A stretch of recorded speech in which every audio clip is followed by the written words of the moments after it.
வருகின்ற நாடாளுமன்ற தேர்தலில் தற்பொழுது கூட்டணிகள் பற்றியான முடிவுகளை அதிமுக மிக அதிக வேகத்தில் நடைபெற்று வருகிறது.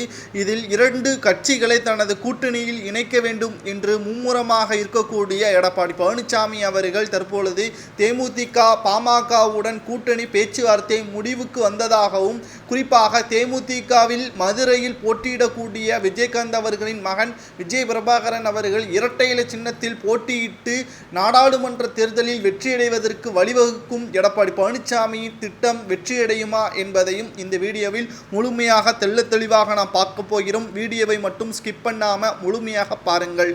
திராவிட முன்னேற்ற கழகத்தை வீழ்த்த வேண்டும் என்றால் நிச்சயமாக கூட்டணி கட்சிகள் தேவை என்பதை முடிவுக்கு எடுத்த எடப்பாடி பழனிசாமி அவர்கள் சிறு கட்சிகளுடன் கூட்டணியையும் பேச்சுவார்த்தை நடத்தி வந்தார். குறிப்பாக விடுதலை சிறுத்தை கட்சிகளுக்கு கூட்டணி முடிவுகளை பேச்சுவார்த்தை செய்வதற்கு ஏற்பாடுகள் செய்த நிலையில் திமுகவில் இருந்து விலகாத விடுதலை சிறுத்தைகள் தற்பொழுது அதற்கு அடுத்தபடியாக இருக்கின்ற தேமுதிக பாமகவுடன் கூட்டணி பேச்சுவார்த்தையும் நடத்தப்பட்டது. சைலாபுரம் தோட்டத்தில் உள்ள பாமக தலைவர் ராமதாஸ் அவர்களின் வீட்டிற்கு சென்று சி.வி. சண்முகம் அவர்கள் பேச்சுவார்த்தை நடத்தி 6 தொகுதிகள், ஒரு மாநிலங்களவை தொகுதிகளும் ஒதுக்கீடு செய்யப்படுவது உறுதி செய்யப்படும் என்று வாக்குறுதி அளித்துள்ளார். அதேபோல்தான் தேமுதிகவின் பொதுச்செயலாளராக இருக்கக்கூடிய நமது விஜயகாந்த் அவர்களின் மனைவி பிரேமலதா அவர்களின் மகன் விஜய் பிரபாகரன் அவர்கள் மதுரையில் வெற்றியடைவார். அதில் எந்த ஒரு மாற்று கருத்தும் கிடையாது.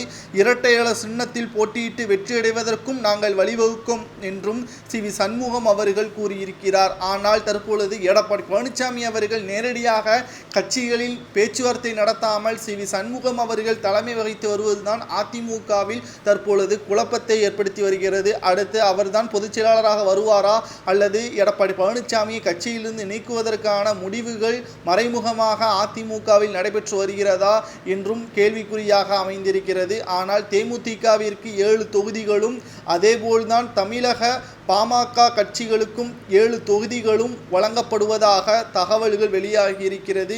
மீதம் இருக்கக்கூடிய தொகுதிகளில் அதிமுக வெற்றியடைந்தால் நிச்சயமாக தமிழகத்தில் 2026 சட்டமன்ற தேர்தலில் அதிமுக மாபெரும் வெற்றியடைந்து யார் தலைமையில் அமையும் என்பதுதான் கேள்விக்குறியாக தற்பொழுது பூகம்பமாக வெடித்திருக்கிறது. கூட்டணி உறுதி செய்யப்பட்டுவிட்டது. 2 மிகப்பெரிய ஜாம்பவான்கள் கொண்ட அணிகளாக உருவாகின்ற நிலை இருந்த நிலையில் தற்பொழுது தேமுதிகவும் பாமகவும் இணைந்து அதிமுகவின் தலைமை ஏற்பதாக ஒருமனதாக சி.வி. சண்முகம் அவர்களிடம் கூறிவிட்டனர். ஆனால் நாடாளுமன்ற தேர்தலில் நினைத்தபடி அதிமுக வெற்றியடைந்தால் மட்டும்தான் உண்டு. ஆனால் தோல்வி அடைந்து விட்டாலோ அல்லது எடப்பாடி பழனிசாமி கடைசி நேரத்தில் காலை வாரிவிட்டாலோ வெற்றியடைய மீண்டும் பல வருடங்கள் ஆகும் என்று அரசியல் வட்டாரங்களில் பேச்சுக்களும் அடிபட்டு வருகிறது. இதை பற்றி உங்களது கருத்துக்களை கமெண்ட் வாயிலாக கூறுங்கள்.